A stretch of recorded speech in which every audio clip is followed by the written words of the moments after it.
En quelques mots, on a présenté, pour ceux qui nous connaissent, vous avez déjà vu ce slide qui permet de présenter d'une manière un peu décalée et la marque et GEM. Pour la marque, c'est effectivement une association à but non lucratif créée il y a maintenant une quinzaine d'années et qui s'est créée sur une intuition un peu folle en tout cas à l'époque, que les réclamations pouvaient être des opportunités pour les entreprises à des fins d'innovation, de transformation et de performance financière. Voilà, aujourd'hui, nous sommes un peu plus de 300 entreprises et nous travaillons régulièrement avec nos amis de Grenoble et notamment Daniel. Daniel, je te laisse présenter GEM.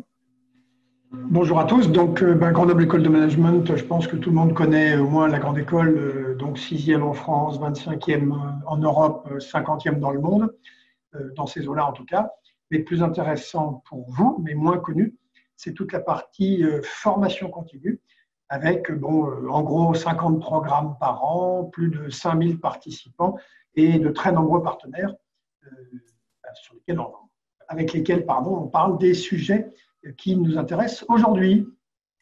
Parfait. Et alors, le sujet qui nous intéresse aujourd'hui, vous l'avez vu, évidemment, il ne concerne personne d'entre nous. C'est bien notamment la gestion, si j'ose dire, du stress, mais pas que.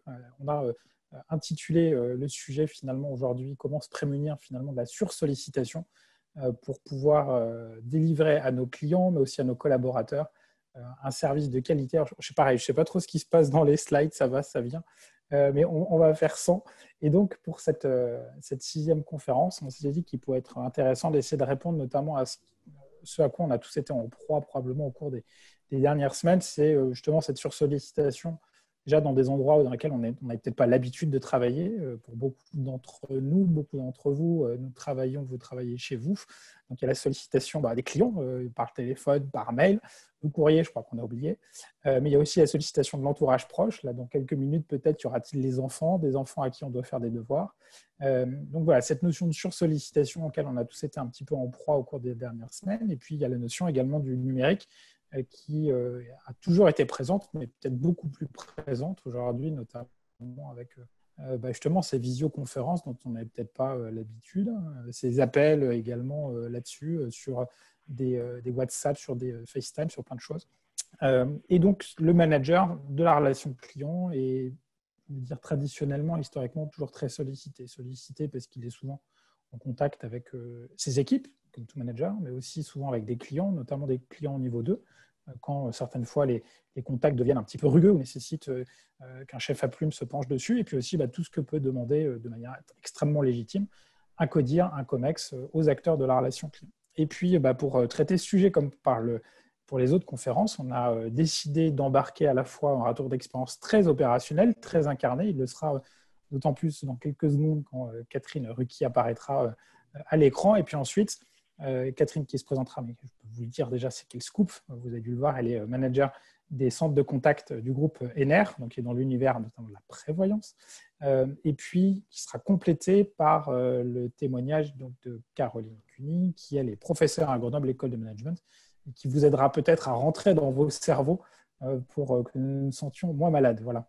Le timing habituel de ces interventions, c'est 12 à 17 minutes. Voilà, on a timé ça. 12 à 17 minutes chacune, et puis suivi d'un temps de questions-réponses d'une vingtaine de minutes, tous ensemble. Voilà.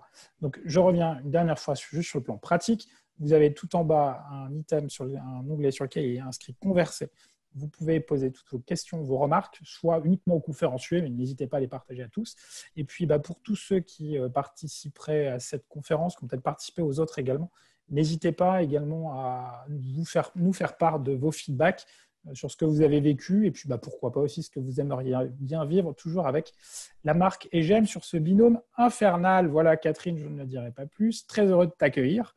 On était déjà tout à l'heure ensemble et ça fonctionnait moins bien. Là, tout fonctionne bien a priori. Donc, je vais t'inviter à mettre ta présentation, à avoir un petit regard sur le chrono. Et puis, je te dis à dans quelques minutes, ma chère Catherine. Encore, merci.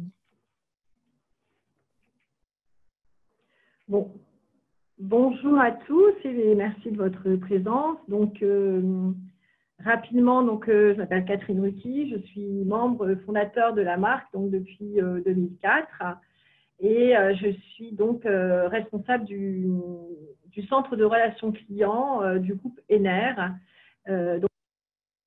C'est un courtier en assurance de personnes. Donc, nous travaillons en B2B avec des grosses entreprises, des grosses et des plus petites d'ailleurs, en individuel, et nous travaillons aussi en partenariat avec des mutuelles pour commercialiser et gérer leurs produits d'assurance. Donc, le groupe Ener, en quelques mots, c'est un courtier. Donc, on réalise un chiffre d'affaires de 190 millions d'euros. Nous avons 10 000 entreprises clientes et surtout 2 millions de bénéficiaires qui sont nos clients potentiels à travers le monde, puisqu'on est présent dans 11 pays différents. Donc, pour en revenir sur mon métier plus précisément, le centre de relations clients. Donc, le centre de relations clients, qu'est-ce qu'on y fait en fait? Parce que la relation client, ça veut toujours dire beaucoup de choses. Donc, on y commercialise effectivement des produits d'assurance et principalement dans le conseil. Nous conseillons beaucoup nos clients et nous gérons aussi des réclamations niveau 1 et des réclamations niveau 2. Donc, ce centre de relations clients existe depuis 8 ans. On y trouve 40 collaborateurs, 4 équipes avec 4 managers, un chef de projet. Moi, j'interviens sur 2 sites. J'interviens sur le site de Villeneuve-d'Ascq et sur le site de Neuilly, donc avec des allers-retours hebdomadaires. Au centre de relations clients, on y trouve 11 activités. Sur une année, on gère 90 000 appels clients, 42 000 mails et 4 000 réclamations. Voilà, au profit des slides suivants, s'il vous plaît. Voilà, on va passer encore 2 slides. Synchronisation, merci. Alors, quand on m'a demandé on va passer au suivant également. Quand on m'a demandé d'intervenir sur les sursollicitations, je me suis déjà demandé ce que ça signifiait. Et j'ai cherché la définition dans le dictionnaire. En fait, la sollicitation, c'est déjà quelque chose qui instruit une idée de prière, de démarche pressante, d'action exercée sur quelque chose. Donc, on y sent déjà quelque chose qui n'est pas tout à fait naturel, c'est déjà quelque chose de plus fort qu'une demande. Voilà, il y a quelque chose d'insistant, de pressant. Catherine, la sursollicitation… sans être pressant ou trop insistant, est-ce que tu peux te mettre dans la caméra dans ce cas-là? En fait, je ne suis pas dans la caméra. Voilà, là, c'est parfait. Là, voilà. Tu es dans les… Okay. Tu as entendu ma prière, je te remercie. Voilà, je t'en prie. Elle n'était pas trop pressante. Donc, la sursollicitation, c'est vraiment solliciter à l'excès, être confronté à des demandes incessantes auxquelles il semble difficile de dire non.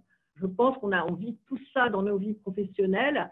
Voilà, dans la vie professionnelle, on a plutôt envie de dire oui, de faire plaisir à son manager, de faire plaisir à ses collègues, à ses collaborateurs. Donc, on est plutôt dans une démarche de dire oui, sans trop se rendre compte, en fait, de l'effet que ça va faire sur nous. Et notamment, sur ces derniers mois, on a pu voir aussi qu'effectivement, la sollicitation digitale devenait encore plus pressante, puisque je pense que pour beaucoup d'entre nous, on a été en télétravail. Et donc, là, on a effectivement eu de nombreux calls, des relations par mail, des relations, des visios. Et ça nous a un peu aussi, enfin, tout le monde en a parlé, beaucoup de pression. Ensuite, après cette définition, j'ai réfléchi aux effets parce qu'en fait, quand on est pris dans un engrenage professionnel, on ne prend pas souvent le temps de s'arrêter et se demander un peu comment on se sent. Et effectivement, les effets de cette sursollicitation amènent souvent au surmenage. Et déjà, ils amènent du stress, de la difficulté à se reconcentrer. Puisque quand on se réfléchit, quand on est dans un sujet, que tout d'un coup on est sollicité par quelqu'un d'autre, il faut effectivement revenir à son sujet, repenser ses idées, se reconcentrer. Ça amène aussi à faire des erreurs. Moi qui ai l'habitude de faire plusieurs choses en même temps, je ne vous dis pas le nombre de mails parfois que j'envoie avec une faute d'orthographe ou le mail n'a pas la bonne personne parce qu'effectivement on est en train de répondre à quelqu'un et puis on gère un mail, on a un appel téléphonique et du coup c'est une source d'erreur. Ce stress, ça amène aussi des émotions négatives. Ça peut amener de la colère, par exemple de la colère envers celui qui vient nous déranger, de la colère envers notre patron qui vient nous remettre une énième réunion pour réaborder un sujet parfois déjà abordé. Et ça peut engendrer aussi de la culpabilité de ne pas toujours faire face à toutes les demandes, de ne pas toujours être présent. Et pour finir, c'est un peu comme un engrenage infernal, ça vient générer en nous une forme d'épuisement, une sensation de ne rien faire correctement, de tout faire à moitié. Et la marche supplémentaire, c'est qu'en fait, on va avoir une réaction du cerveau, donc sans aller peut-être jusqu'au burn-out que l'on rencontre quand même dans les entreprises, mais ça peut nous générer des effacements de mémoire. Je me souviens personnellement, il y a quelques années, j'avais dû gérer énormément de sujets en même temps. J'avais mes filles petites qui faisaient de la danse et ce soir-là, je les ai oubliées totalement, effacement de mémoire, je les ai oubliées devant le cours de danse à 19h30 le soir en plein centre-ville de Lille. C'était absolument royal. Donc voilà, donc l'idée, c'est de se dire comment je vais faire pour me protéger, pour faire attention à ne pas arriver dans cette situation-là et surtout être bien conscient des choses qu'il faut mettre en place avant d'en arriver là. Donc, moi, je vous propose deux pistes principales. La première, c'est surtout organiser et anticiper sur 3 niveaux. Organiser son équipe, s'organiser face à l'interne et s'organiser face à l'externe. Et surtout, ce qui est important, c'est que tout cela, ça ne dépend que de nous. Il n'y a personne d'autre que nous qui va venir nous pousser à nous protéger et à nous organiser dans ce sens-là, parce que c'est vraiment une organisation personnelle. Donc, par rapport à l'équipe, qu'est-ce qu'on peut faire? Comment on peut se prémunir, se protéger de ces sursollicitations? La première des choses qui nous semble importante, c'est d'avoir une équipe qui est formée, autonome, responsabilisée. En effet, si à chaque fois qu'il faut prendre une décision, vous avez devant vous une file de collaborateurs qui vient vous demander votre avis, qui vous envoie un mail pour demander l'autorisation de faire ci, l'autorisation de faire ça, ça va être épuisant et au bout d'un moment, effectivement, vous allez sentir une sensation de colère face à celui qui vous fait des demandes ou peut-être l'envoyer balader, donc ce qui n'est pas une bonne chose. Comment avoir une équipe formée, autonome, responsabilisée? Ça ce n'est pas du jour au lendemain, ça se prépare, ça se travaille au fur et à mesure du temps. Et la première des choses, c'est de définir ensemble les règles du jeu. Donc ça, c'est une pratique que j'aime beaucoup. On commence à travailler ensemble et on va se dire, eh bien voilà, comment, un peu comme un code de la route, comment on va bien fonctionner ensemble. Quel est ton territoire, quel est ton domaine d'autonomie et à partir de quel moment, à ce moment-là, je te demande d'en référer au manager. Et tout ça, ça se construit ensemble avec l'équipe. Une fois que c'est bien défini, ça roule à peu près tout seul. Et quand on intègre les nouveaux collaborateurs, il suffit à ce moment-là de représenter les règles du jeu et il y a quelque chose qui fonctionne très bien. Parce qu'un collaborateur, quand vous ne lui dites pas tu as le droit d'aller jusque-là, de faire ci, de faire ça, nous, on pense que c'est induit, mais il ne le sait pas. Donc, pour moi, le manager, c'est vraiment un facilitateur. C'est quelqu'un qui va engager, pousser, accompagner son collaborateur pour qu'il devienne plus autonome, plus responsable.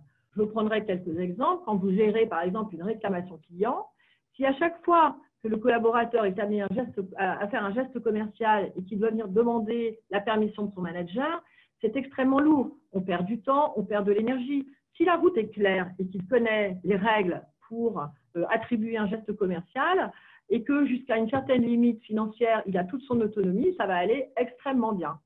Par exemple, au niveau des horaires, c'est pareil. Si le collaborateur sait qu'effectivement, il a des horaires, mais qu'il peut changer ses horaires avec quelqu'un d'autre, qu'il peut les aménager, que pourvu que le travail soit fait, que la présence soit là, eh bien, vous allez vous être libéré de toutes ces contraintes, de toutes ces demandes, de toutes ces sollicitations. Un autre point qui me paraît important également dans le bon fonctionnement d'une équipe, c'est de faire des points réguliers et organisés. Il n'y a rien de pire pour les managers et les collaborateurs que le management de couloir où on se demande des choses en passant, comme ça, on se dit des choses, on les oublie, ça prend pas toujours bien en compte ce que peuvent demander les collaborateurs. Donc moi, j'ai pris l'habitude, et ça fait bien longtemps d'ailleurs, quand je travaillais chez Decathlon, d'organiser des points qui sont réguliers, des points qui sont organisés. Donc par exemple, ça peut être un point mensuel où on a un fil rouge et on demande aux collaborateurs qu'est-ce qui s'est passé, ses propositions, les choses à améliorer. Donc, c'est un échange comme ça au fil du temps qui permet aussi toujours de bien savoir ce qui se passe en même temps et de pouvoir déléguer. Il y a aussi, je pense, une exemplarité du manager parce qu'on a tous l'habitude aussi, tout d'un coup, on a une idée, on va solliciter nos collaborateurs à tout moment. Si on fait ça, et bien derrière, forcément, le collaborateur va venir aussi nous solliciter à tout moment. Donc voilà, pour synthétiser ce qui se passe dans l'équipe, moi je pense que bien s'organiser, bien connaître le domaine de responsabilité de chacun et dire clairement les choses, c'est un moyen d'éviter, je pense, un grand nombre de mails et même un grand nombre de sollicitations orales. Le deuxième point qui me paraissait important, merci le slide suivant, voilà, c'est l'externe. Alors en externe, là aussi, on est extrêmement sollicité. Donc il y a les réunions qui viennent de nos managers, il y a les invitations au salon, les invitations aux conférences, les webinaires, les appels téléphoniques, les réseaux sociaux. Et tout cela, effectivement, c'est très intéressant. Il y a toujours des tas de sujets qui vont nous concerner. Et moi qui suis dans la relation client, je peux vous dire que tous les jours, je reçois des invitations à des webinaires qui sont toutes extrêmement intéressantes. Mais ça devient un cercle infernal. Donc, on ne sait plus où donner de la tête, on ne sait plus à quelle réunion participer, on ne sait plus comment se gérer et surtout, soi-même, de plus en plus, on s'épuise. Donc, face à ces réunions, face à ces sollicitations externes, merci pour le slide précédent, face à ces sollicitations externes, je pense qu'il y a une chose vraiment importante, c'est de savoir dire non. Donc, savoir dire non, mais de manière posée, de manière à ce que l'autre ne se sente pas vexé ni repoussé. Mais je pense que c'est vraiment quelque chose qu'on apprend, on devrait apprendre ça à l'école aussi, à dire non correctement. Donc, savoir dire non à son manager, savoir dire non à des collègues, savoir dire non à des prestataires et avoir, je dirais, s'entraîner à dire non, anticiper et préparer ses réponses.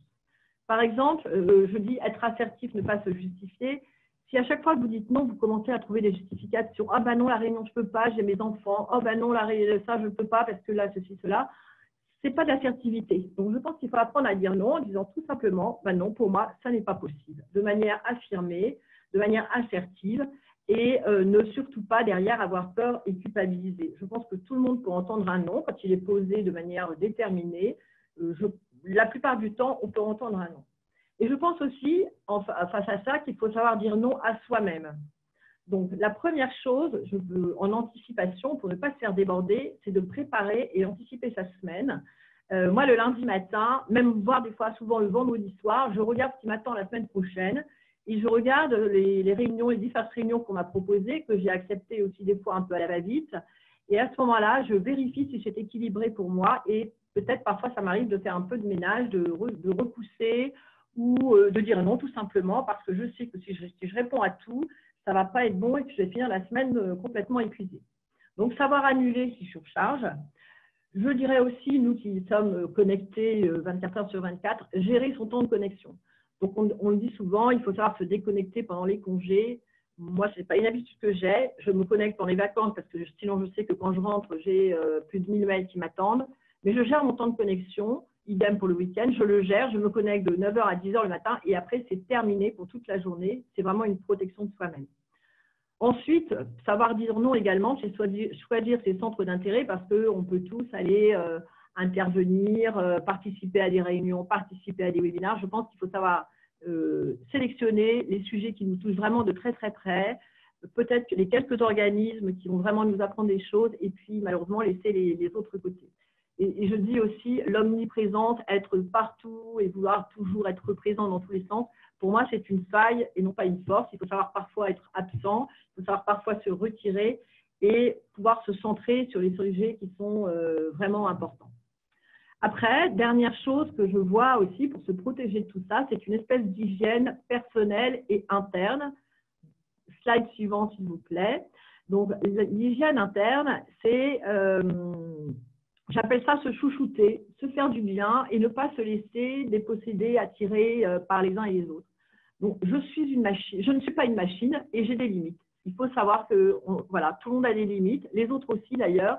Et ça, c'est une chose importante à se remémorer pour ne pas justement se faire déborder et arriver dans un état d'épuisement. Deuxième chose qu'on ne nous apprend pas beaucoup non plus dans notre civilisation judéo-chrétienne, je suis bienveillant avec moi-même et bienveillant avec les autres. C'est-à-dire que si j'ai pris l'habitude, moi, de ne pas partir dans cet engrenage du surménage, dans cet engrenage du digital, je me traite bien et je vais bien traiter aussi les autres. Je vais aussi bien traiter mes collaborateurs. Je ne vais pas les amener non plus dans cette surcharge et je vais faire attention aussi à leur vie personnelle. Troisième point, j'établis un contrat avec moi-même. Je me réfléchis, je me pose, donc je décide de garder du temps libre. Par exemple, je peux bloquer les plages sur mon agenda que je mets en privé, que je mets en bloqué, pour être sûr que derrière, on ne va pas me mettre une réunion. Je sais être en confiance, c'est-à-dire je sais déléguer. Il y a aussi beaucoup de managers qui sont débordés. Moi, je le vois parce qu'ils ont tellement peur que leurs collaborateurs fassent une erreur ou ne soient pas tout à fait à la hauteur, qu'ils ne savent pas déléguer. Moi, je pense que déléguer, c'est faire un cadeau à l'autre, c'est lui reconnaître du talent et c'est lui donner sa confiance, évidemment déléguer, contrôler, mais c'est très important. J'établis aussi un contrat avec moi-même parce que je peux parfois être hors du bureau. Les bureaux, voilà, il y a du bruit, il y a du passage, il y a du mouvement. Parfois, c'est aussi pas mal pour un sujet ou un autre important de pouvoir être en télétravail et puis de se concentrer sur sa tâche sans pour ça être dérangé.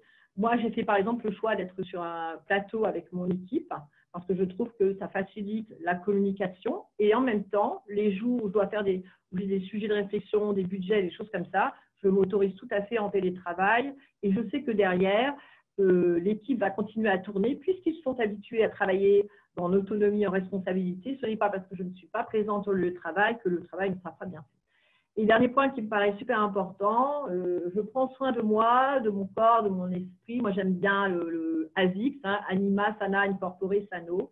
Donc, moi, je me garde du temps de cerveau disponible. Je fais du sport, je me suis mise au yoga beaucoup pendant le confinement, c'est très intéressant, ça permet de prendre beaucoup de recul, de la méditation. Enfin, on a chacun nos espaces je dirais, de liberté et d'évasion, c'est la cuisine, ça peut être différentes choses, mais je pense que c'est extrêmement important de pouvoir justement prendre ce temps pour soi et à ce moment-là de rentrer un peu dans sa grotte et de se protéger de toutes les sollicitations externes. C'est un moment de ressources.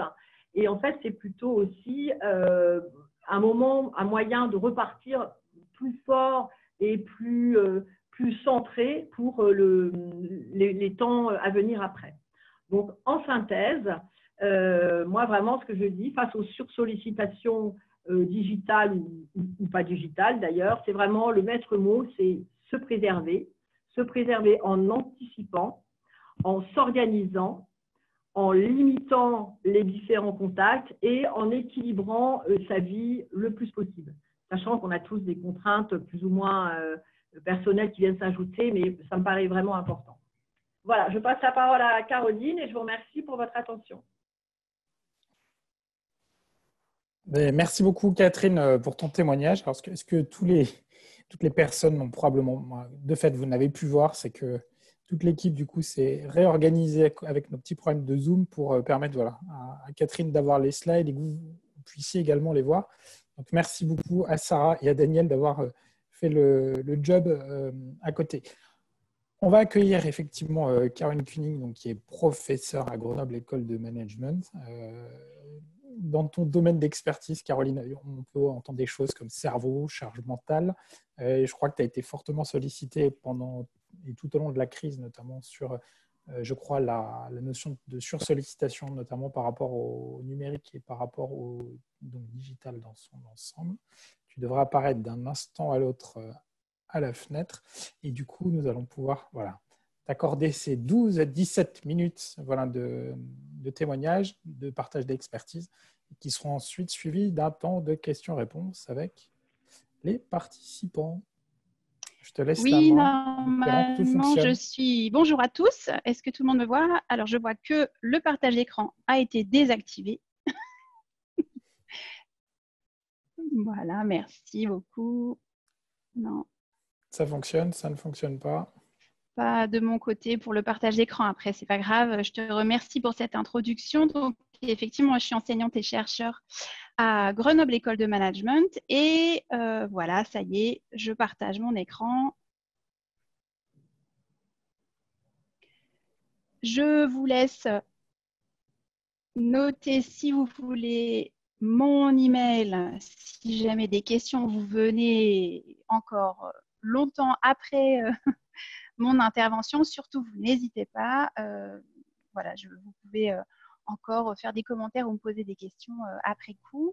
Je travaille dans 2 chaires à l'école, à Grenoble École de Management, et je suis très contente que Daniel et Marie-Louis, vous ayez pensé à moi pour cette intervention.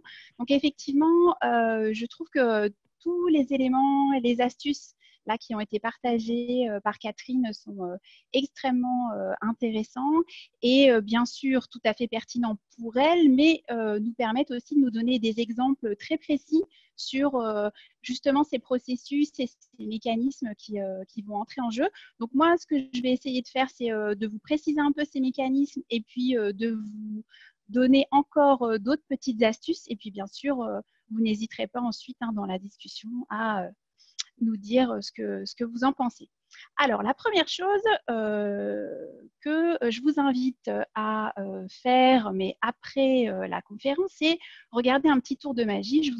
Je vous ai mis le lien dans la dernière slide, donc vous la verrez tout à l'heure.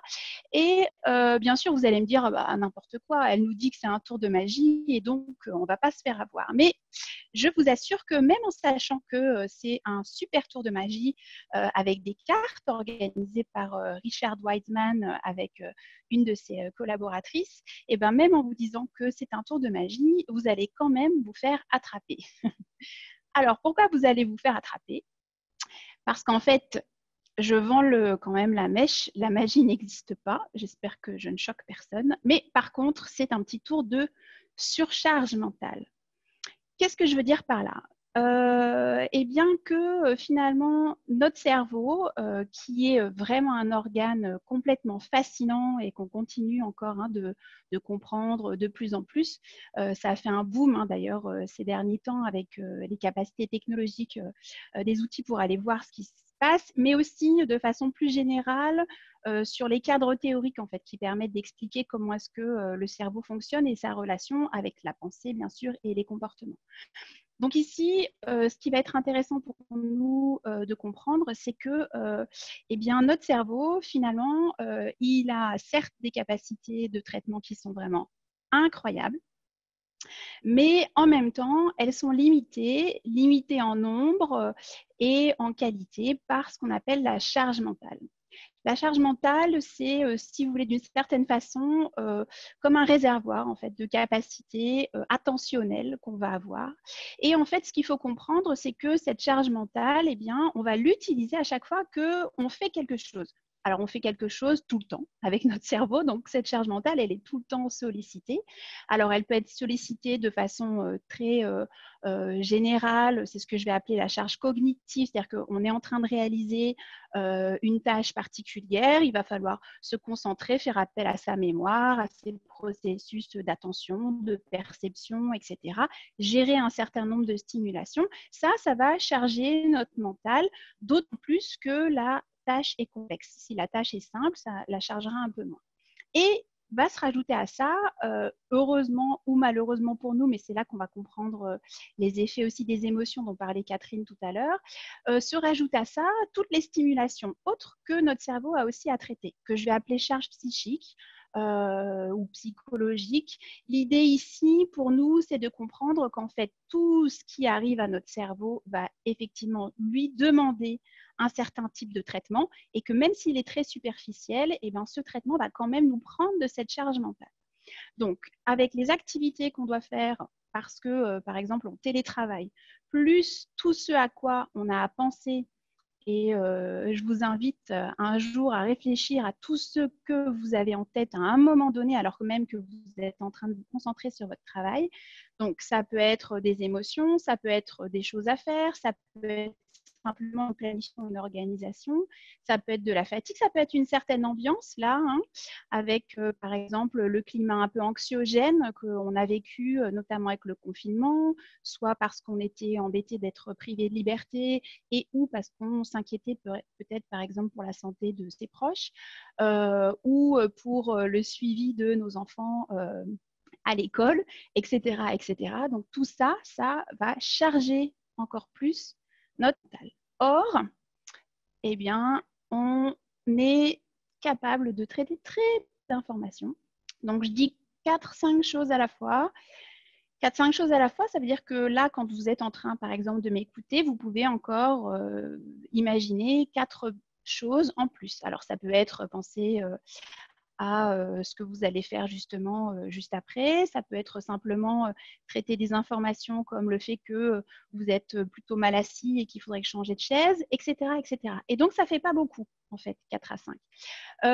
Et ce petit schéma, c'est aussi pour vous montrer cette influence des outils numériques qui, eux, en fait, ont une idée de traitement de l'information qui est bien supérieure au cerveau à l'heure actuelle. C'est-à-dire que nos processeurs sont des petits bijoux de technologie qui sont capables de traiter beaucoup, beaucoup d'informations à la fois. Il y a tout un tas de choses qu'ils ne savent pas du tout bien faire, pas aussi bien que notre cerveau, mais ça, c'est peut-être un autre sujet. Donc, la première chose, vraiment la première chose, et Catherine l'a bien aussi montré tout à l'heure, c'est être humble, en fait, et être conscient des capacités réelles de notre cerveau. Ça reste, hein, comme je l'ai dit, un organe absolument avec un fonctionnement magnifique, hyper performant, très efficace. Mais en même temps, cette charge mentale vraiment porte une contrainte qui est énorme sur tout ce qu'on est capable de faire. Par exemple, vous êtes capable de mémoriser un nombre illimité d'informations, c'est-à-dire que les chercheurs n'ont jamais trouvé de limite à ce qu'on pouvait mettre dans la mémoire d'un être humain. D'accord ? Donc, il n'y en a pas pour le moment puisqu'on n'en a pas trouvé. Mais la contrainte, puisque vous allez me dire, attendez, moi j'oublie des choses, j'arrive pas à tout mettre en mémoire, etc., c'est parce que la contrainte vient de cette charge mentale. C'est-à-dire qu'on ne peut pas tout mémoriser à la fois, au même moment, etc. Alors, qu'est-ce qu'on peut faire pour faire en sorte de finalement mieux gérer cette charge mentale, surtout dans le contexte de la sursollicitation actuelle avec les outils numériques, mais aussi de façon un peu plus générale dans ce monde qui s'accélère et qui nous demande toujours d'être plus efficace et plus performant. Alors, je vais passer par 3 points qui me semblent importants. Le premier, eh bien, c'est le même que Catherine, c'est l'organisation. Donc, l'idée ici, c'est d'économiser ses ressources intellectuelles. Alors, je vous laisse quelques instants pour vous, personnellement, pour essayer justement de voir si, par rapport à ce que Catherine peut-être a partagé avec vous tout à l'heure, qu'est-ce que vous faites pour vous organiser à la journée, à la semaine? Comment est-ce que vous faites, si c'est quelque chose qui vous plaît ou pas? Donc, je vous laisse y réfléchir un peu. On peut avoir des tendances un peu différentes. Il y a des styles de personnalité qui aiment plus ou moins l'aspect de structurer comme ça ces journées ou au contraire qui ont envie d'être plus dans le flou. Donc ça, évidemment, sans porter de jugement sur nos différentes façons de faire. Ici, si je regarde juste l'aspect de la charge mentale, effectivement, ce que Catherine a partagé, c'est très vrai. C'est-à-dire que ça nous permet de décharger notre mental, le fait de nous organiser. C'est simplement comme si vous disiez à votre cerveau, ça, c'est un format de planification de la journée, de la semaine ou des tâches à faire. Tu n'as pas besoin de la garder en mémoire là de travail, donc dans ta charge mentale. Tu peux la mettre d'une certaine façon de côté et traiter autre chose à la place puisque l'organisation est déjà posée. D'accord ? Donc, c'est pour ça que cette charge mentale, du coup, elle va être plus importante. C'est bon pour tout le monde ? Alors, qu'est-ce que moi je peux vous proposer ? Donc, je ne vais pas revenir sur les points qui ont été partagés par Catherine. Peut-être vous donner quelques astuces un peu différentes ou quelques clés de compréhension. La première chose, c'est que quand vous organisez votre travail, votre journée ou celle de vos collaborateurs, si vous avez d'une certaine façon la main dessus, je pense aux assistants et aux assistantes, par exemple, de direction ou de manager qui sont tout le temps dans la sursollicitation. Donc, quand on organise le planning avec eux ou pour eux, enfin, ils l'organisent pour nous, mais en fait, c'est nous qui les sursollicitons. L'idée ici, c'est de bien comprendre que effectivement, 10 tâches vont être différemment sollicitantes. Donc, notamment, tous les processus pour lesquels on est complètement expert sont automatisés en fait dans nos fonctions mentales. Et quand elles sont automatisées, en fait, elles nous demandent beaucoup moins de charge mentale pour être quand même mises en œuvre de façon tout à fait efficace. Donc, c'est l'exemple classique de la conduite en voiture où vous vous rappelez qu'au début, quand vous avez appris à conduire, c'était très compliqué et très sollicitant, alors qu'ensuite, bien sûr, ça a été beaucoup plus facile. Donc ça veut dire que quand vous organisez votre journée, c'est bien aussi d'avoir peut-être dans votre planning la possibilité d'identifier des tâches qui sont très sollicitantes, très complexes, etc. Et puis des tâches faciles à faire et de les alterner avec une organisation qui vous est le plus confortable pour vous.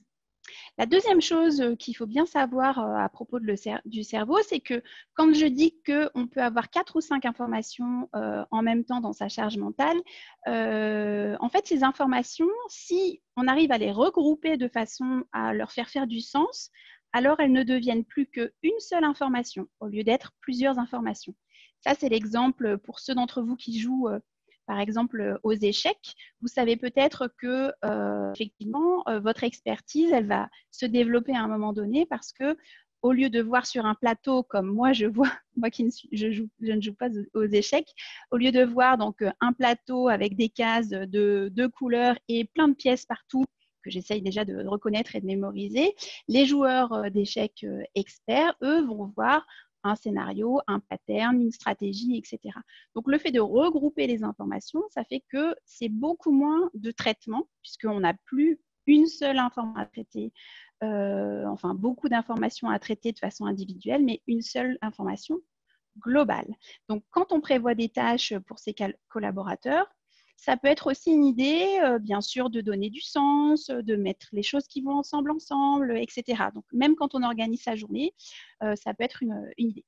Et puis, le dernier point sur cette organisation, c'est que même si effectivement c'est bien d'avoir un sens, une vision globale, etc., un gros projet, ça reste quelque chose qui va nous charger mentalement beaucoup parce que tout de suite, on va se dire c'est très compliqué, d'accord? Donc là, on fait l'inverse, on redécoupe comme quand on était enfant et on procède de manière séquentielle et proactive. Et ça va, donc on découpe en petites étapes. Ça va avoir deux conséquences positives. La première, c'est que quand on a fini une étape, on est content de soi, parce que du coup, on a avancé.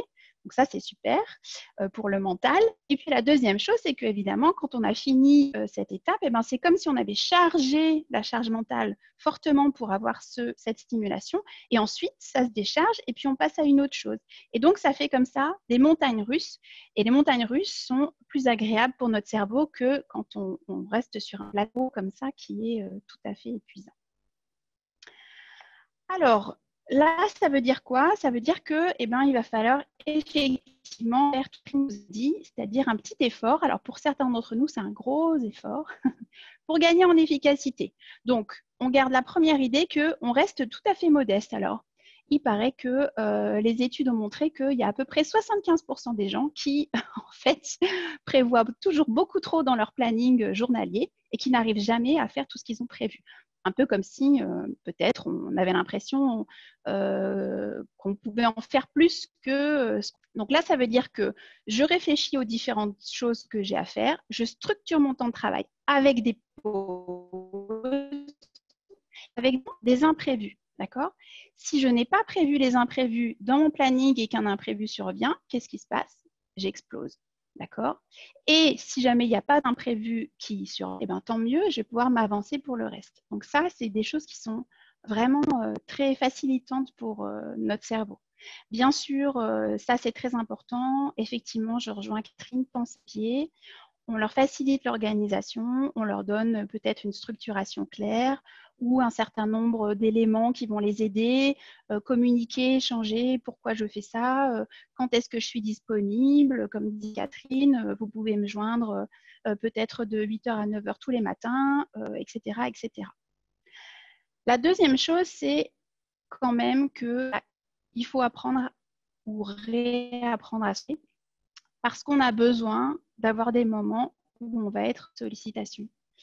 Hors sollicitation, oui, parce que j'ai des tâches parfois qui sont très compliquées à faire et que là, je ne peux pas avoir en plus mon qui sonne, etc. Alors, ça va dépendre beaucoup des fonctions dans lesquelles vous êtes, évidemment. Donc là, ça veut dire qu'il faut apprendre, dans la mesure du possible, à limiter ou à supprimer carrément les interruptions. Est-ce que c'est vraiment embêtant si là, parce que je dois rédiger un mail important à un client ou à un fournisseur, si j'arrête mon téléphone pendant 10 minutes, est-ce que c'est vraiment, vraiment grave? Bon, je vous laisse répondre à ça, je ne peux pas répondre pour vous. mais peut-être que c'est quand même bien. 30%, c'est le temps qu'on va perdre quand on va avoir notre attention qui va être désengagée parce qu'on a une interruption et le temps qu'elle se réengage sur notre tâche. D'accord ? Donc, on perd 30% en plus du temps, bien sûr, pendant lequel on s'est désengagé. Donc, ça nous perd vraiment beaucoup de temps. Ça nous fait faire des erreurs et en général, voilà, ça nous fait avancer moins vite. Du coup, effectivement, c'est mieux de pouvoir sélectionner en conscience les informations à traiter. Peut-être que tout n'est pas important, peut-être que tout n'est pas urgent. Et là, j'invite tout le monde à bien essayer de préciser dans ses emails l'objet par email ou dans ses SMS ou dans ses chats tout de suite. Un petit message à me dire Caroline, c'est pour une réponse urgente ou alors c'est pour une action d'ici la semaine prochaine ou etc. etc. Ça va m'aider moi à hiérarchiser. Et du coup, m'aider aussi à pratiquer éventuellement l'art du compromis. Alors, moi, je ne suis peut-être pas dans une fonction aussi importante que Catherine, donc je coupe, moi, pendant les vacances. Et je mets carrément dans mon message d'absence que si le message est encore d'actualité, c'est bien de me le renvoyer après mes vacances. Et sinon, je ne traiterai pas ce message. Donc, comme ça, les gens sont prévenus. Peut-être que sur le coup, ça leur fait un petit peu… Voilà. Mais en même temps, je me dis que ça peut être aussi pour eux une décharge. Ils peuvent se dire aussi, ah bah tiens, moi, ça m'aiderait aussi de savoir que je ne vais pas avoir 150 emails à mon retour de vacances et que les gens auront pensé que, voilà, qu'ils me renverront l'email si vraiment c'est nécessaire. Alors, qu'est-ce qu'on peut faire aussi pour apprendre à se concentrer ? Eh bien, on peut faire une activité physique qui est une activité, alors ici c'est en photo, que je vais appeler le flamant rose. Et alors là, il y a des études qui ont montré qu'on peut améliorer donc, ses performances en mémoire de travail, c'est-à-dire cette capacité de charge mentale, en faisant une activité physique donc, de flamant rose. Donc ça, très concrètement, hein, vous vous mettez où ? Voilà, donc là, on ne va pas tout faire. Vous levez le genou, voilà, on ne voit pas très bien, mais voilà, comme sur l'écran. Et puis, bien sûr, vous fermez les yeux et vous essayez de maintenir comme ça cet équilibre. Donc ça a deux effets. La première chose, c'est que ça vous permet de vous déconnecter du reste puisque vous avez à vous concentrer sur l'exercice que vous êtes en train de faire. Et ça fait de la régénération mentale. Et la deuxième chose, c'est que donc, effectivement, on a prouvé que ce type de gestion de déséquilibre physique aide en fait à gérer le côté déséquilibre de la charge mentale, pas déséquilibre psychique, hein, bien sûr. Et donc, ça nous permet de nous remobiliser. Donc, à faire encore plus en télétravail puisque vous n'avez personne dans votre bureau qui va vous regarder. Donc, vraiment, 3-4 minutes, c'est une très bonne petite astuce. Caroline, 3-4 minutes, c'est justement le temps qui te reste. Oui. Pour pouvoir, voilà, oui, voilà. Je te remercie. Donc, le troisième point, c'est effectivement dans le travail, il y a beaucoup de choses sollicitantes et donc, on a besoin aussi de pouvoir se régénérer. Alors, le cerveau, il est vraiment pas bon pour rester tout le temps sur le feu, je dirais. Et donc, il faut pouvoir avoir des moments où on va conserver du calme pour moduler notre activité. Ça va pouvoir permettre de mettre le cerveau sur ce qu'on appelle le mode par défaut. Et ce mode par défaut, c'est finalement le mode préféré du cerveau. Puisque ça va lui permettre de réguler les émotions, de faire des connexions entre les différentes informations en mémoire, etc. Donc, c'est vraiment très utile pour tout le monde. Et en plus, c'est globalement le mode sur lequel il va vouloir aller dès que le cerveau ne fait plus rien. Donc, comment est-ce qu'on fait pour faire ça ? Alors, on fait des vraies pauses. Je vais vous montrer une slide juste après pour vous dire ce que c'est qu'une vraie pause. J'essaye de lutter contre cette culture de l'immédiateté. Tout à l'heure, Catherine a disait « je sais dire non », etc. Ça, c'est très bien. Et si ça peut vous rassurer, dites-vous que quand je dis non à quelque chose, en fait, je dis oui aussi à autre chose. Alors, je dis oui à quoi ? Peut-être à de la pause. Je dis oui, du coup, à du bien-être et aussi oui à de la performance. Je dis oui à, etc. D'accord ? Donc, on peut penser à ça, un non pour un oui pour un non, bien sûr. Et gérer ses émotions, je vous donnerai un petit exercice juste tout à l'heure. Dans 2 minutes, voilà. Je finis sur ces deux aspects. Donc, une pause, c'est quoi? Le mieux, c'est comme cette petite fille, c'est-à-dire au calme, toute seule et dans un environnement naturel. On a tous la possibilité de faire ça. Et là, je n'ai pas trop le temps de vous l'expliquer, mais sachez qu'on peut pratiquer des exercices de visualisation mentale pour mettre vous dans cet état sans avoir besoin d'aller vraiment dans la nature. Et la deuxième chose qu'on peut faire, c'est gérer son système nerveux autonome. C'est celui qui va nous envoyer de l'adrénaline, celui qui va nous faire envoyer du cortisol, qui est l'hormone du stress. Et comment est-ce qu'on peut le gérer? On peut le gérer grâce à sa respiration, qui va même gérer la fréquence cardiaque et qui, du coup, va agir sur ce système nerveux autonome. Ça, c'est en pratiquant des exercices qu'on appelle de cohérence cardiaque. Et je vous ai mis aussi à la fin un petit lien pour que vous essayiez sur YouTube, voilà, un exercice de cohérence cardiaque. Donc, je vous invite après le séminaire, à prendre toutes ces astuces qui vous plaisent, vous dire lesquelles je vais essayer dans mon planning demain. Et je vous remercie de votre attention. Donc voilà, ça c'est les différentes références si ça vous intéresse. Merci. Super, merci beaucoup Caroline pour ce partage d'expertise. Daniel vient de nous rejoindre également. Je ne sais si Catherine est des nôtres et si elle nous entend. Je peux te relayer d'ores et déjà, Caroline, des remerciements qui arrivent. Merci à nos deux animatrices. Il est très important en mode télétravail de prendre de petites pauses santé et essayer de sortir de la routine de confinement. J'adore la pause flamant rose. Voilà, tu as déjà fait une adepte. Et en l'occurrence, c'est outre-Atlantique. Voilà, Catherine va probablement nous rejoindre également dans quelques minutes. J'ai l'impression que nos déboires techniques se poursuivent, peut-être. Oui, on dirait.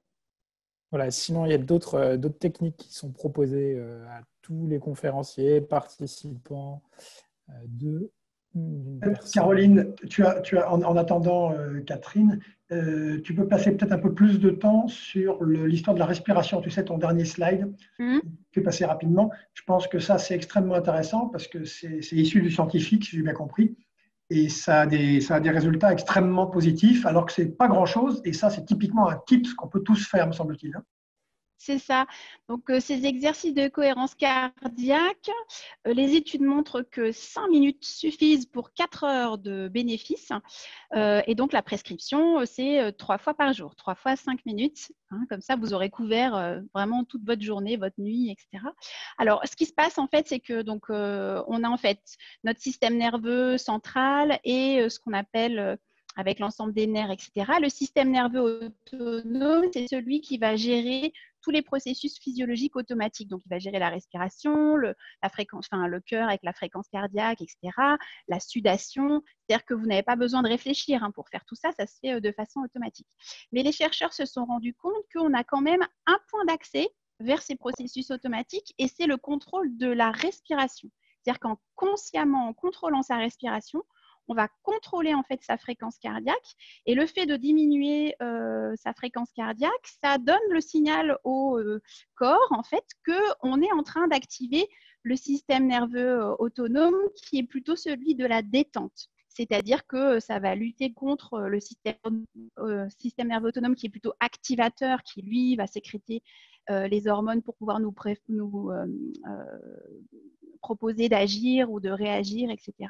Et donc, voilà. Et donc, ça, c'est un point d'entrée, cette respiration. Et c'est depuis qu'on a trouvé ça on comprend pourquoi toutes ces techniques qui sont basées sur la respiration jouent beaucoup sur, effectivement, le stress. Toujours en attendant Catherine, Marie-Louis, à moins que tu veuilles non, mais vas-y, prendre la parole. Moi, je vais aller directement, j'aimerais bien que Catherine réponde aussi, à une question qui n'est politiquement pas correcte du tout, mais comme ça, c'est moi qui la pose, n'est-ce pas, Marie-Louis, voilà. Tout le monde insiste bien, et il y a déjà eu des remarques des participants là-dessus, sur est-ce que les hommes et les femmes sont vraiment à égalité là-dessus? Est-ce qu'il y a des études là-dessus, Caroline? En tout cas, Gab, ça a tranché si on voit ces dessins. Vas-y. Ah, bienvenue Catherine. Vas-y, Caroline. Alors, il y a des études sur les différences hommes-femmes. Il y en a plein.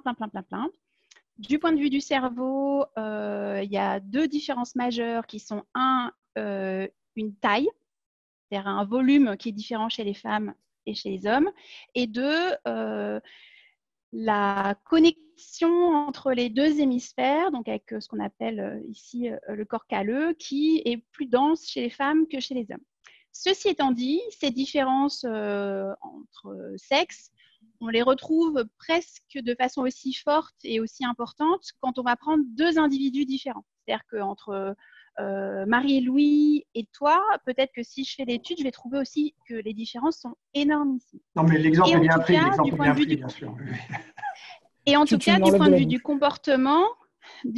comportement, ça n'a rien prouvé. C'est-à-dire que non, par exemple, les femmes ne sont pas capables de faire plus de tâches à la fois que les hommes. Donc ça, on n'a jamais réussi à le prouver. Et deux, les femmes ne sont pas moins intelligentes que les hommes. Vous pourriez me dire, elles ont un plus petit cerveau, mais non, figurez-vous que ça n'est pas prouvé non plus. Donc, si je résume ce que tu nous dis, finalement, oui, il y a des différences hommes-femmes, y compris physiologiques, mais celles-ci n'ont pas de conséquences sur un certain nombre de choses, contrairement à ce qu'on croit historiquement. Et deuxièmement, ce n'est pas plus important que les différences individuelles entre hommes ou entre femmes, etc. Donc voilà. Oui, c'est ce qu'on est en train, enfin, ce dont on est en train de se rendre compte et ce vers quoi on va, effectivement. D'aller plus vers cette compréhension des différences interindividuelles qui est énorme en fait et qui est due beaucoup à ces facteurs épigénétiques dont vous avez peut-être entendu parler, c'est-à-dire que l'expression des gènes, qui pourtant les gènes sont les mêmes, enfin à peu près chez tout le monde, mais l'expression est tellement différente et l'épigénétique, ça arrive vraiment tout de suite dès que le fœtus est en formation dans le corps, le ventre de sa mère, et notamment sur le cerveau. Du coup, les différences interindividuelles sont quand même très fortes. Alors, Marie-Louis, je vois qu'il est déjà tard. J'ai le temps de poser une question à Catherine, qui a été longtemps. Bien sûr. Mais à vrai dire, tu peux peut-être reprendre la parole pour dire au revoir aux gens qui doivent absolument, parce qu'il est 15 heures, je vois. Oui, effectivement, il est 15 heures. Certains nous ont quittés. Un bon grand nombre d'entre vous êtes toujours là. On a l'habitude, comme vous le savez, de poursuivre les échanges. Donc, sur la quinzaine de minutes, tous ceux qui le souhaitent pour rester poser leurs questions, vous le pouvez. On va profiter des derniers instants également pour remercier l'ensemble des différentes marques, mais aussi des nombreux professeurs d'experts en innovation, en ROI, en agilité, notamment, voilà, ont été avec nous au cours des 5 et maintenant des 6 conférences. Vous pouvez retrouver l'ensemble de ces conférences, notamment sur les sites de Grenoble École de Management ou sur le site de la marque, pour voir les replays des précédentes confs. Et merci aussi à vous qui nous regardez et qui nous avez suivis. Vous avez été nombreux. Et avec patience, avec fidélité, mais aussi beaucoup de patience. Voilà. Donc, on est parti from scratch avec vous. Donc, on a exactement. L'équipe est au complet. Donc, merci à vous. Ouais, exactement. On est parti quand cette idée a germé. On ne savait pas du tout si on serait 5 ou 10. Au final, c'est, je crois, plus de 700 participants. C'est plus voilà, un grand nombre de personnes, de pas mal de succès. Donc, s'il y a des choses pareilles qui vous ont particulièrement motivé, que vous souhaiteriez que nous reproduisions peut-être sous une autre forme, une autre manière, une autre séquence, n'hésitez pas à nous le dire soit via ces commentaires, soit à travers les adresses de Grenoble École de Management ou la marque ou sur nos LinkedIn respectifs. Voilà, on ne doute pas que vous trouverez les points d'entrée. Donc, pour tout cela, soyez-en remerciés. Et puis, voilà, on va pouvoir aborder des questions que vous souhaiteriez poser tant à Caroline qu'à Catherine. Mais je crois que tu avais une question, Daniel. Oui, justement lié à ce que j'ai pu lire des participants. Catherine, je ne sais pas si tu m'entends bien. Super. Moi, j'avais noté une question. Il y a eu la période de ce que tu racontes, et puis après, il y a eu le Covid, les 2 mois vraiment de confinement. Et puis là, on repart vers un certain déconfinement de plus en plus. Finalement, quelles sont les pratiques que tu as prises ou changées ou modifiées ou adoptées durant le Covid, où tu te dis, tiens, celle-là, je vais peut-être la garder pour la suite. Est-ce qu'il y en a ou est-ce qu'il n'y en a pas? Et en lien avec Caroline, tu peux répondre aussi hein, si tu as remarqué des choses particulières là-dessus. Par contre, on ne t'entend pas du tout, ma pauvre Catherine. Non, pas plus. Ah. Quand ça ne veut pas, ça ne veut pas. Et là, on n'a pas nos amis de aujourd'hui, on a live pour faire une traduction en langue des signes. Donc, je crains que… Mais c'est déjà super qu'on a eu Catherine. Au moins, on a écouté Catherine au début. Ça, c'était bien. On a l'image maintenant. C'est déjà ça. Est-ce que quelqu'un veut faire les sous-titrages? Non. Caroline, pendant que Catherine essaye, est-ce que tu as des éléments de réponse, parce que je sais que tu as travaillé là-dessus, qui sont arrivés pendant le confinement et qui nous ont marqués d'une façon ou d'une autre? Oui, alors d'abord, tout ce qu'on a raconté avec Catherine sur cet envahissement, je dirais, de la charge mentale, ça a été encore plus vrai pendant le confinement, puisque là, pour le coup, c'était tout le monde en télétravail tout le temps, avec tout à gérer de façon simultanée. En général, avec une certaine pression pour s'assurer qu'on arrivait bien à fonctionner comme on fonctionnait comme avant. Et en plus, avec ce dont je parlais tout à l'heure, cette surcharge qui était associée à peut-être un peu d'anxiété, un peu de fatigue de la situation actuelle, cette perte de lien social. Donc, quand on peut aller discuter avec les autres, ça nous permet aussi comme ça de pouvoir régénérer nos ressources. Donc, oui, tout à fait. On a vu ça. Alors après, c'est certaines personnes pour lesquelles l'ambiance au travail est plus désagréable qu'agréable. On trouvait parfois cette période plutôt plus chouette, en tout cas en termes d'efficacité au travail.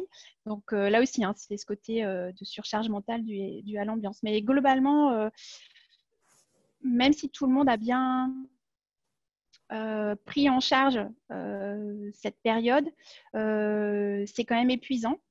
Et moi, je crains un peu qu'on voit les effets un peu plus tard qui vont arriver. Et comme en plus, il peut y avoir des effets économiques qui vont aussi arriver.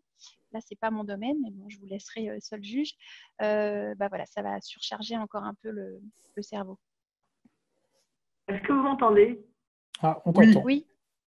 Ah. Oui, Catherine. Alors, moi, je rajouterais deux choses, puisque maintenant j'ai retrouvé la parole. La première, c'est qu'effectivement, le télétravail, je pense que c'est quand même une bonne pratique, et notamment pour mes collaborateurs. Autant que c'est vraiment ça que j'ai découvert. Le 12 mars, on nous a dit confinement, on n'était pas prêts du tout. On s'est tous organisés. Et moi, je trouve que pour eux aussi, ils m'ont dit, nous, on est plus efficaces parce qu'il y a moins de bruit, on est plus au calme, on est dans notre environnement. Donc, on ne veut pas ça tous les jours. Mais franchement, si on pouvait le faire voilà, 1 ou 2 jours par semaine, ce serait vraiment super pour nous. Et on n'a pas les contraintes de la région parisienne avec les transports, puisqu'on est dans le nord. Donc, ce n'est pas du tout une question de transport, mais c'est vraiment une question, je pense, à un moment aussi de pouvoir se recentrer sur soi, et de ne plus être dans cet affolement. Idem pour moi. Et la deuxième chose, je l'ai dit tout à l'heure, moi, c'est que j'ai démarré le yoga pendant le confinement. Et j'en ai fait 3 ou 4 fois par semaine. Et franchement, les effets tant sur le corps que sur le mental sont, je ne vais pas du tout rentrer dans une secte, mais les effets sont quand même extrêmement bénéfiques. Dans une secte, tu y es déjà puisque tu as la marque. Ah oui, c'est vrai, c'est vrai. Non, mais il y en a beaucoup qui disent, oh là là, le yoga, c'est une secte, ceci, cela. Moi, ce n'est pas du tout comme ça que je l'ai pratiqué. Voilà, je fais ça un sport comme un autre et j'ai trouvé que c'était vraiment bien. Marie-Louis, tu voulais ajouter quelque chose peut-être par rapport en termes de questions, autre chose comme ça. N'hésitez pas, on est encore un certain nombre, c'est le moins qu'on puisse dire. Posez vos questions sur la conversation en bas, bien à tout le monde, et comme ça on peut relayer auprès de Catherine et de Caroline.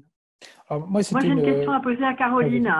J'ai une question à poser à Caroline parce que c'est quelque chose qui m'a interpellée, parce que j'ai eu autour de moi des gens qui ont effectivement fait des burn-out, mais vraiment impressionnants. Qu'est-ce qu'on a comme signe au niveau corporel, même au niveau mental, qui vont nous alerter avant de faire le grand saut, si je peux dire? Merci pour cette question, Catherine. C'est une excellente question. Ce sont les mêmes que les signes du stress chronique. Donc, normalement, ça devrait commencer par exemple, d'un point de vue cognitif, par des difficultés pour traiter ce qu'on fait habituellement. Donc là, on va se dire, ah bah tiens, j'ai encore oublié ça, j'ai oublié ça, c'est bizarre, j'ai oublié ça. Alors, quand on est en train d'oublier des petites choses, ça peut être sur des aspects plus d'insomnie, difficulté à s'endormir, alors que d'habitude, on n'avait aucune difficulté. Ou au contraire, d'hypersomnie, c'est-à-dire que je vais dormir beaucoup plus ou avoir envie de dormir beaucoup plus. Donc, une grande fatigue. Et puis, d'un point de vue physique, du coup, on a aussi cette fatigue, donc moins d'énergie, etc. Après, il va y avoir des effets sur l'humeur, l'irritabilité, voire des humeurs un peu dépressives, donc plutôt tristes, etc. Alors, la grande difficulté, cependant, c'est que on est justement dans cette sursollicitation. C'est-à-dire qu'ici, notre cerveau va avoir toutes les difficultés du monde à pouvoir traiter toutes ces informations et tous ces signaux.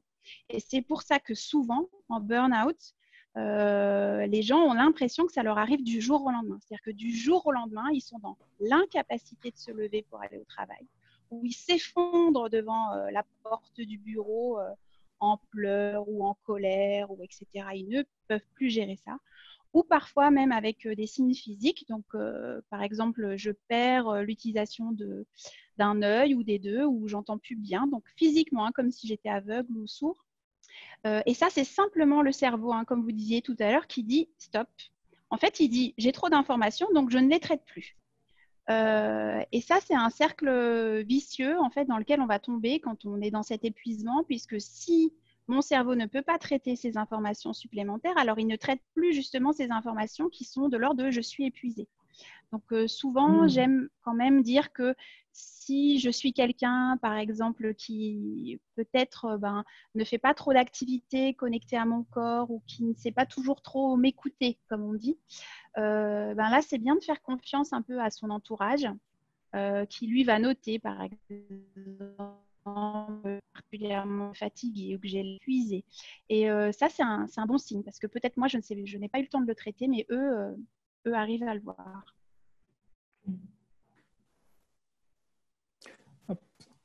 Pour ma part, c'était plus, alors je ne sais même pas si c'est une remarque, en tout cas, pendant des années, on a toutefois, pendant des années, il n'y a encore pas très longtemps, on avait quand même tendance à valoriser ce qu'on a appelé, alors peut-être de manière erronée, cette notion de polyvalence qui était de jongler. On a beaucoup parlé du manager avec plein de casquettes, mais pas que le manager d'ailleurs. Les collaborateurs se devaient de faire plein de choses en même temps, développer un champ de compétences extrêmement large.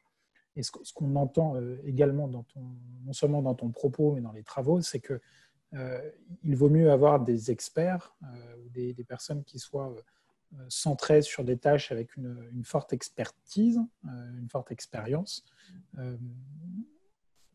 Alors, bref, aujourd'hui, j'ai l'impression qu'on était autrefois plutôt sur quelque chose d'hyper polyvalent et aujourd'hui sur quelque chose de plutôt expert. Je peux me tromper complètement, mais c'est ce que je crois entendre de ton témoignage, Caroline, où ça serait le sens d'aller plutôt vers… je suis désolé, j'entends rien du tout. Je ne sais pas si vous êtes là. Oui, on t'écoute religieusement, Marie-Louis, religieusement. Oui, mais du coup, j'entends pas Caroline, c'est pour ça. Et du coup, voilà, j'avais le sentiment qu'autrefois, on était vraiment plutôt sur des profils très polyvalents. On prenait la polyvalence à tout crin. En gros, il fallait être capable de tout faire. C'était un peu le couteau suisse. Et aujourd'hui, on serait plutôt sur une expertise, sur une seniorité sur le poste. Non, j'ai l'impression. Je ne sais pas, Caroline, si tu es là. Catherine, vous avez peut-être des avis divergents, Catherine? Alors, oui, moi je te rejoins, Marie-Louis. Un de mes principes, c'est de dire que quand tout le monde fait tout, tout le monde fait n'importe quoi. Parce qu'effectivement, trop d'activités, trop de choses. Et par exemple, moi, dans mon service, on commercialise, je ne sais pas moi, 6 produits. Et au début, tout le monde faisait tout. Et d'ailleurs, sur mes collaborateurs qui m'ont dit « Catherine, on n'en peut plus, on ne s'y retrouve pas du tout, on n'est pas experts ». Et donc, c'est eux qui ont proposé de faire des équipes spécialisées par pôle de compétences. Donc, chaque personne a choisi le pôle de compétences où il souhaitait aller et donc a eu une appétence avec le produit qu'ils allaient commercialialiser. La seule chose que tout le monde traite, c'est les réclamations, mais maintenant, tout le monde est vraiment spécialisé et ils sont beaucoup plus sereins, beaucoup plus tranquilles comme ça, beaucoup moins fatigués. Et en plus, pour nos clients, c'est un point gagnant puisqu'ils sont beaucoup plus experts sur leurs conseils, sur leurs produits. Donc, les clients sont mieux conseillés, tout le monde est gagnant.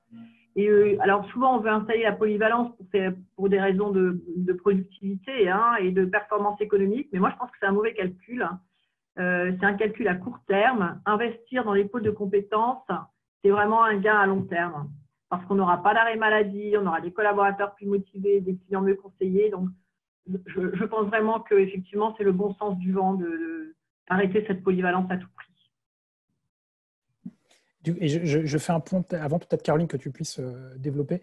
Jean-Robert qui nous dit « Je cherche à faire prendre conscience à mes équipes que le zapping fait perdre et de l'efficacité et du plaisir au travail. Et j'ai du mal à convaincre. Auriez-vous des exercices pratiques qui me permettent à quelqu'un de prendre conscience de cela ?»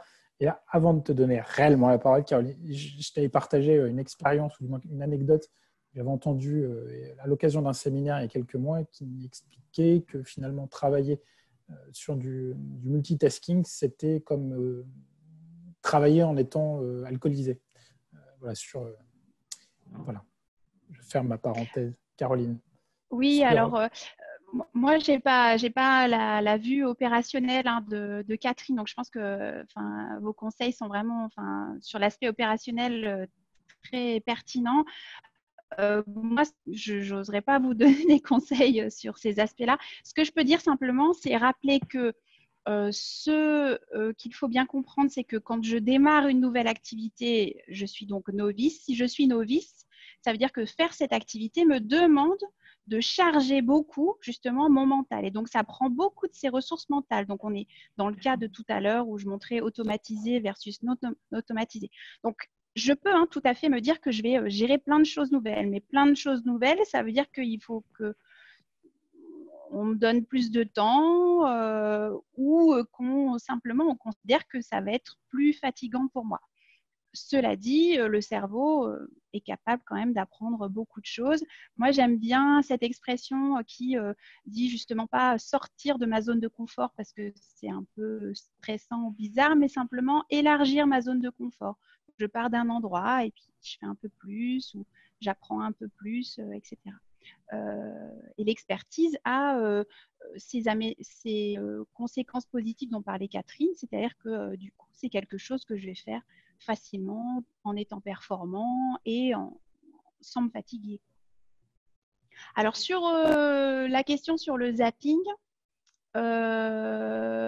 alors, des exercices pratiques pour prendre conscience de cela. La première chose, c'est déjà de leur montrer la vidéo de Richard Hoffman qui est le lien dans ma dernière slide que vous retrouverez certainement ensuite sans problème.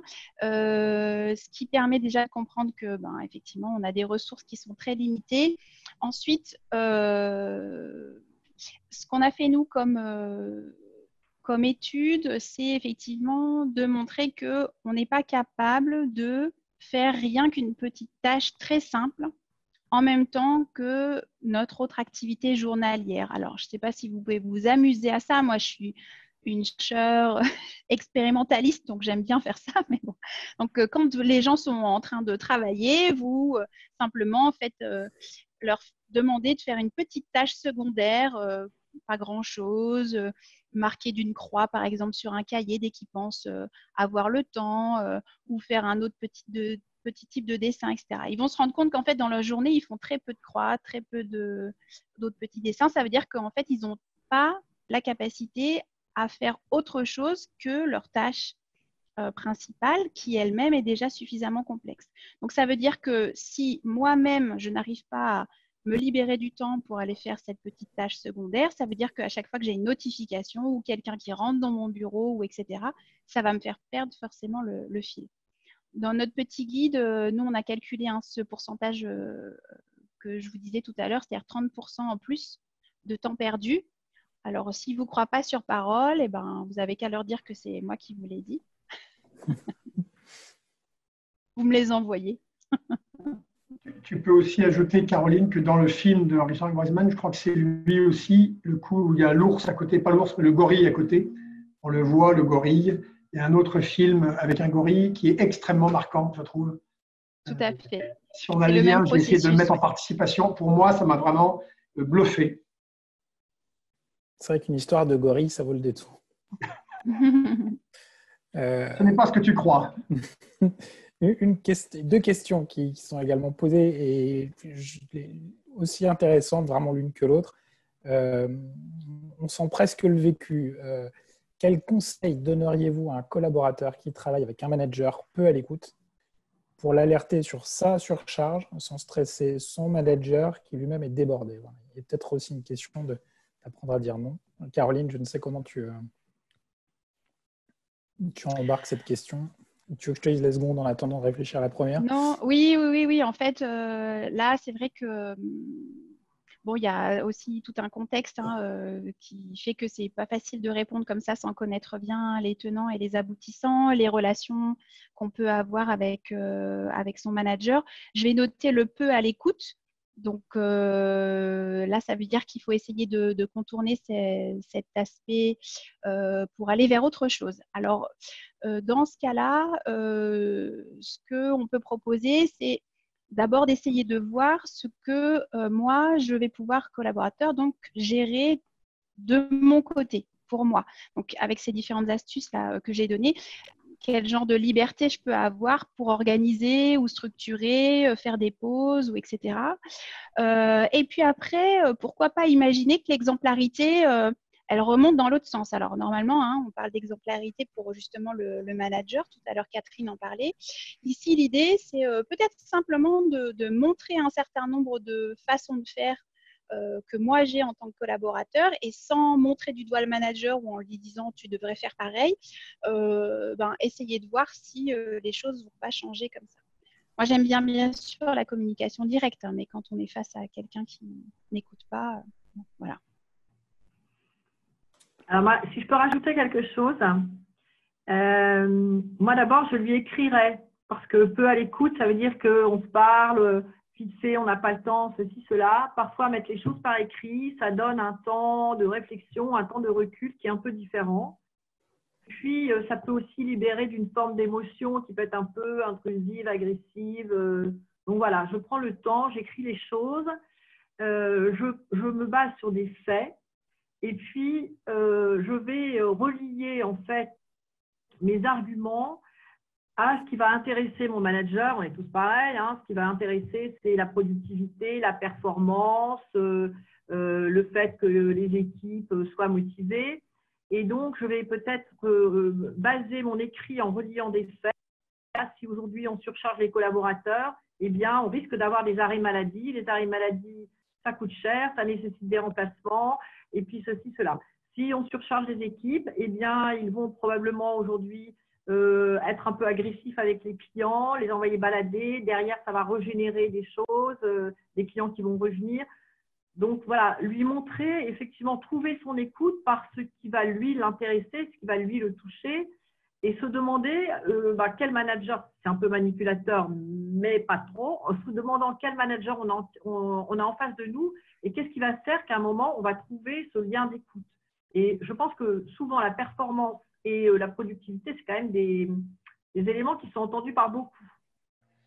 Justement, dans la même veine, Catherine, moi j'aimerais, Caroline, est-ce que tu as des chiffres là-dessus qui existent sur le lien justement entre tout ce que vous avez abordé et la performance?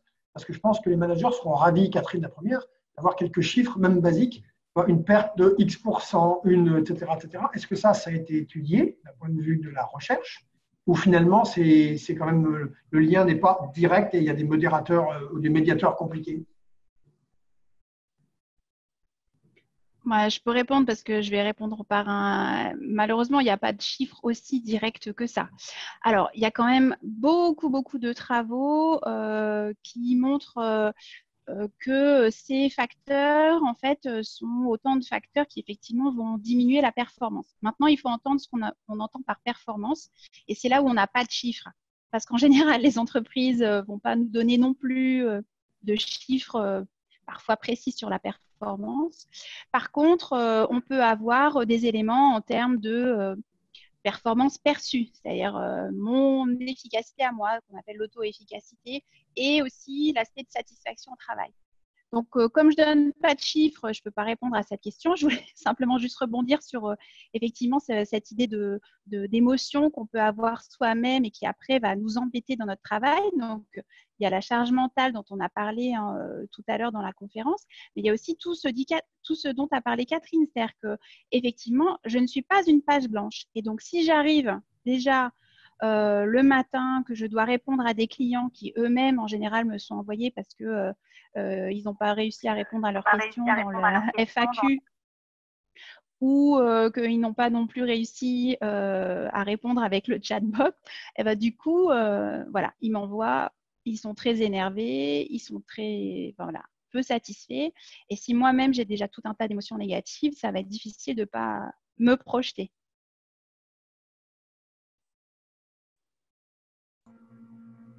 Je vois l'heure qui tourne, sauf s'il y a d'autres questions, parce qu'on est encore très nombreux, on est pas mal sur le site. Marie-Louis, qu'est-ce que tu en penses? Euh, On ne t'entend pas, Marie-Louis.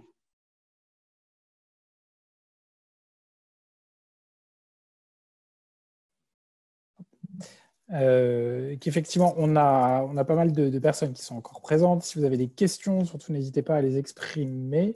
Du coup, on est d'accord que si on va dans cette veine, il y a une prime, si j'ose dire, qui est donnée également à l'expérience et donc quelque part à l'ancienneté aussi dans tout ce que tu évoques. Parce qu'il y a la notion d'une plus grande expertise. Plus on est dans sa zone de confort, plus on fait les choses de manière sereine, de manière donc efficace. Donc, quelque part, pareil, l'ancienneté joue à plein. Et une personne, je ne veux pas dire se désoler, mais disait également sur les commentaires, un peu, j'y reviens. Est-ce que je suis en train de regarder, justement? Il y avait un commentaire dans ce sens qui disait, voilà, aujourd'hui, on est de plus en plus dans une société qui se transforme, qui se retransforme.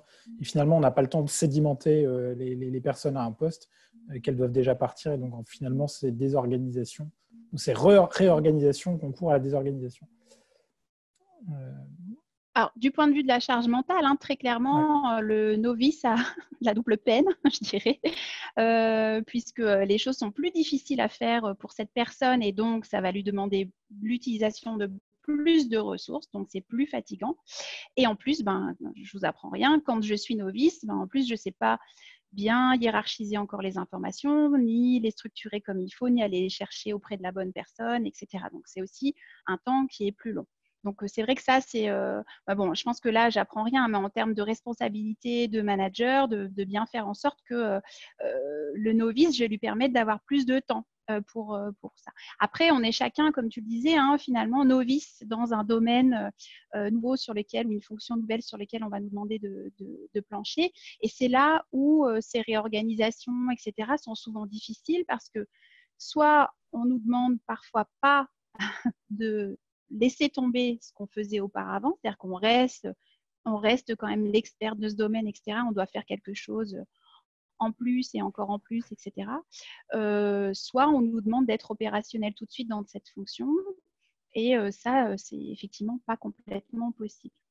Alors, c'est vrai que plus on est expert et plus on sait de choses et plus c'est facile de mémoriser des nouvelles choses. Alors ça, c'est plus la mémoire que l'attention, mais c'est vrai que vous le savez peut-être, voilà, plus vous connaissez de choses et plus vous êtes capable de restructurer les nouvelles informations qui vous arrivent en cohérence avec ce que vous avez déjà dans votre cerveau et du coup, plus c'est facile de mémoriser de nouvelles choses. À ce propos, peut-être une dernière question pour toi, parce que je pense que Catherine sera particulièrement concernée par ça. Je sais qu'en psycho cognitive, notamment et sociale, la différence entre émotions positives et émotions négatives, ce qu'on appelle la valence, exerce une influence sans doute. Ce n'est pas les mêmes émotions, en tout cas, ce n'est pas les mêmes conséquences. Est-ce que tu peux nous en dire un peu plus? Parce que Catherine, notamment, et pas mal de gens ici, sont plus souvent concernés, tu m'arrêtes Catherine, par des émotions négatives, la réclamation, etc. Et donc, est-ce qu'il n'y a pas des choses, je sais qu'en marketing, il y a eu pas mal d'études là-dessus. Alors, merci Daniel pour cette question.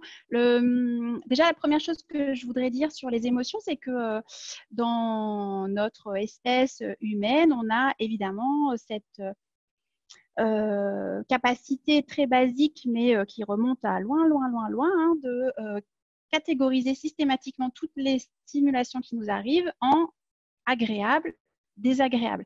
Donc, agréable, c'est si c'est bien pour moi, je vais chercher à les mémoriser pour aller les rechercher ou retrouver la même chose. C'est le fameux système de récompense dont vous entendez peut-être parler parfois un peu dans les médias.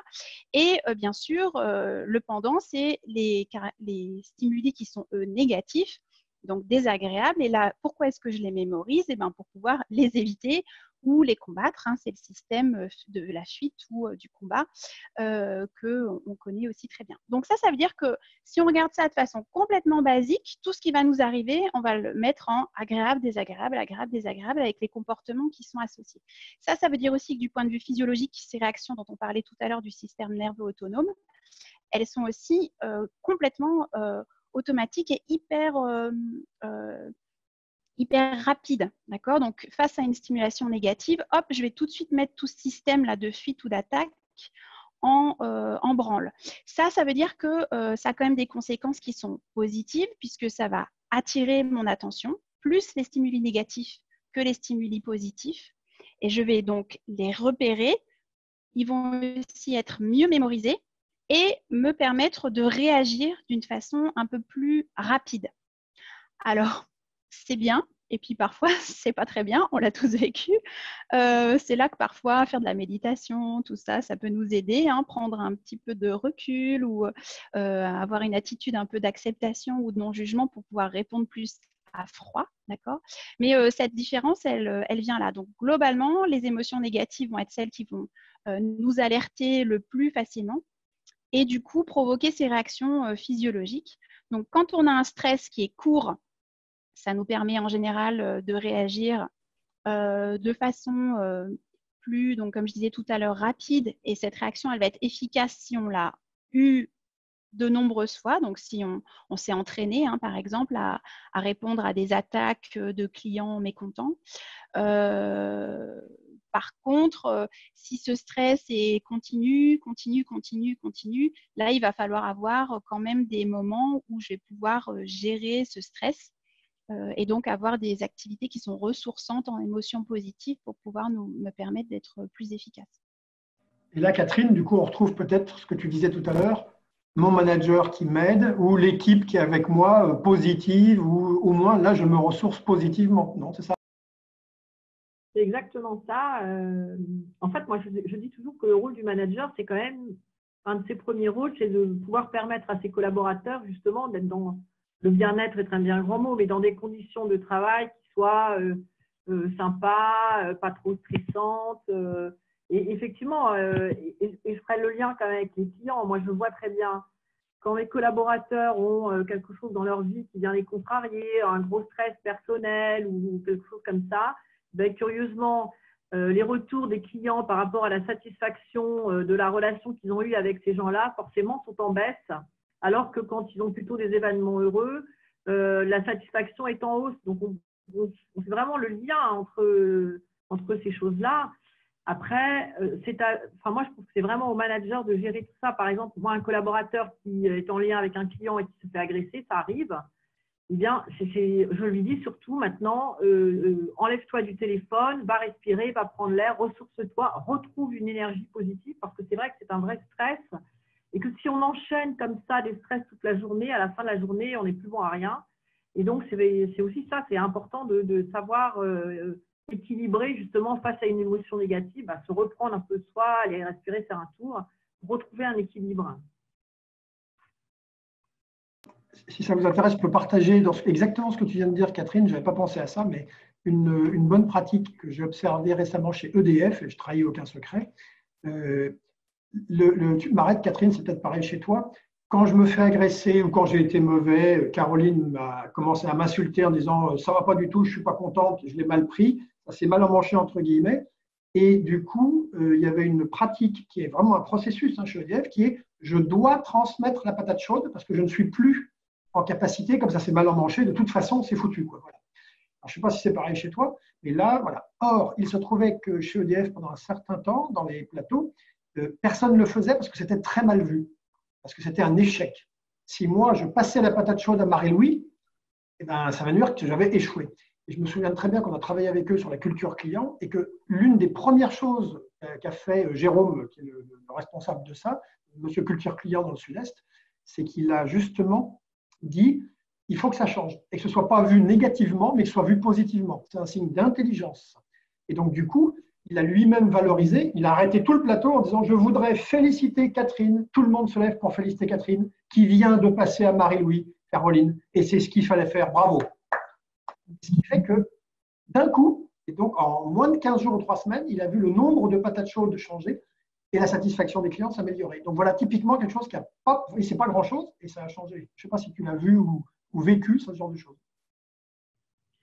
Chez nous, c'est tout à fait autorisé. De toute façon, au bout d'un moment, quand l'échange ne trouve pas d'issue, forcément, ça monte en stress pour le collaborateur, en stress pour le client.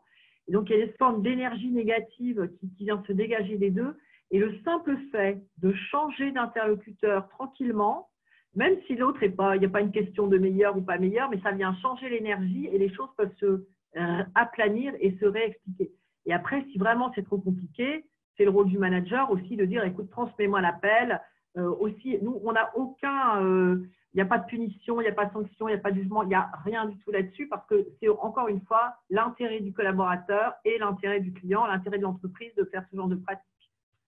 Tout à fait. J'espère que ça va changer partout, ça. Marie-Louis, je vois l'heure. Les pauvres collaborateurs qui se font enguirlander par les clients dans tous les coins, qui n'ont pas le droit de raccrocher. Tout ce qu'ils peuvent dire, c'est « je vous comprends », ce qui a pour effet d'énerver encore plus le client, mais ils n'ont surtout pas le droit de passer à quelqu'un d'autre. Moi, je trouve ça terrible. Je suis désolé, je vois l'heure qui tourne. Marie-Louis, je te laisse conclure peut-être. Écoutez, je n'aurais pas grand-chose à ajouter, si ce n'est qu'une fois de plus, un grand merci à toutes les deux. Merci beaucoup, Daniel, et aussi à Sarah, qui certes est dans l'ombre, mais est d'une fidélité à toute épreuve. Montre-toi, Sarah, si tu peux. Le début, voilà, du projet. Donc, merci beaucoup, Sarah. Et puis, avec Sarah aussi, qui sort de l'ombre. Voilà, avec Sarah. Voilà, Sarah. Qui a les cheveux. Sarah, merci pour la C'est un petit peu. Et puis voilà, toutes les équipes de Gênes et puis aussi toutes les équipes de la marque, je pense notamment à Agathe et ses précieuses synthèses. Merci beaucoup, Agathe, en effet. Chacune de ces confs. Voilà, une fois de plus, merci à tous deux et à travers vous, toutes les marques et puis aussi tous les professeurs, dont toi, Daniel, qui avait nourri ces 6 échanges. Une fois de plus, on ne sait ce qu'il adviendra, mais on se doute que c'était une nouvelle aventure entre nous, mais qui en appellera d'autres. On a déjà quelques idées, mais voilà, les idées ont toujours besoin d'être fertilisées, surtout à vous tous, qu'on a remercié également tout à l'heure, participants. N'hésitez pas aussi à nous faire part de vos suggestions, de ce que vous avez apprécié, de ce que vous aimeriez découvrir, même si c'est des choses qui peuvent vous paraître complètement déconnantes, je dis bien le mot. Vraiment, n'hésitez pas parce qu'on sera ravis de relever les défis. Donc, n'hésitez pas, ne vous censurez pas, comme tous ces échanges qui ont été bien libres au cours de ces 6 semaines.